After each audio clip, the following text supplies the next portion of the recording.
যারা ফিরাদ হাকিম সাহেবকে আমরা পেয়েছি, আমরা ধন্য চাইবাড়ির মানুষ, মদনপুরের মানুষ, যে ওনাকে না চাইতে আমরা পেয়ে গেছি।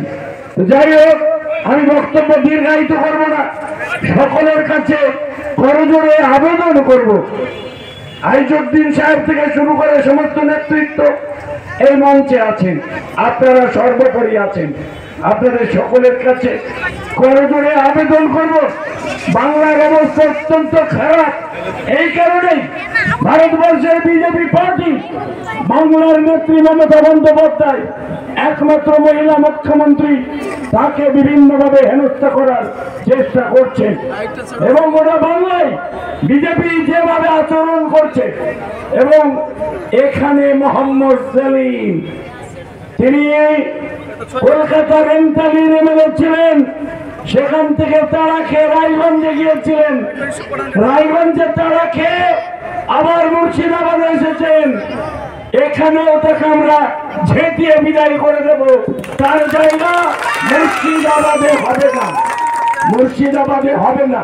এই দলটার সিপিএম এর নেতারা অনেক আছে, তাদেরকে জিজ্ঞেস করব, সিপিএম নেতাদের জিজ্ঞেস করছি, তোমার দল দীর্ঘ 34 বছর শাসন করলো, 294টা বিধানসভার সিট, তোমরা এমন ভালো কাজ করলে যে বাংলায় 294টার মধ্যে একটা আসনও পেল না, শূন্য হয়ে গেলে।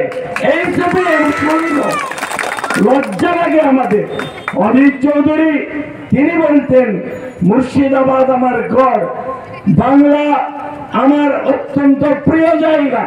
অধীর চৌধুরীকে দেখলাম দীর্ঘ 34 বছর সিপিএম এর অত্যাচারিত মানুষ, কংগ্রেসি মানুষ, তাদের বিরুদ্ধে সিপিএম অত্যাচার করেছে, যে বিচার করেছে, সেই সিপিএম এর সঙ্গে হাত মেলাতে স্বাধীনতার পরে বাংলার বিধানসভায় বাংলার কংগ্রেসকে, অধীর চৌধুরীর দলকে শূন্য করে দিয়েছে, বাংলার মানুষ শূন্য করে দিয়েছে, একটা আসনও দেয়নি।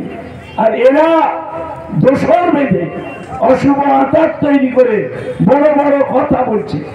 সিপিএম কংগ্রেসদের একটা জিজ্ঞেস করি, আমার আগে সৈয়দ বদরুদ্দোজা খান এখানে এমপি ছিল, আমার আগে, তিনি 5 বছরের উন্নয়নের টাকা খরচ করতে পারেনি, 2.5 বছরের খরচ করেছিল, আর 2.5 বছরের 12.5 কোটি টাকা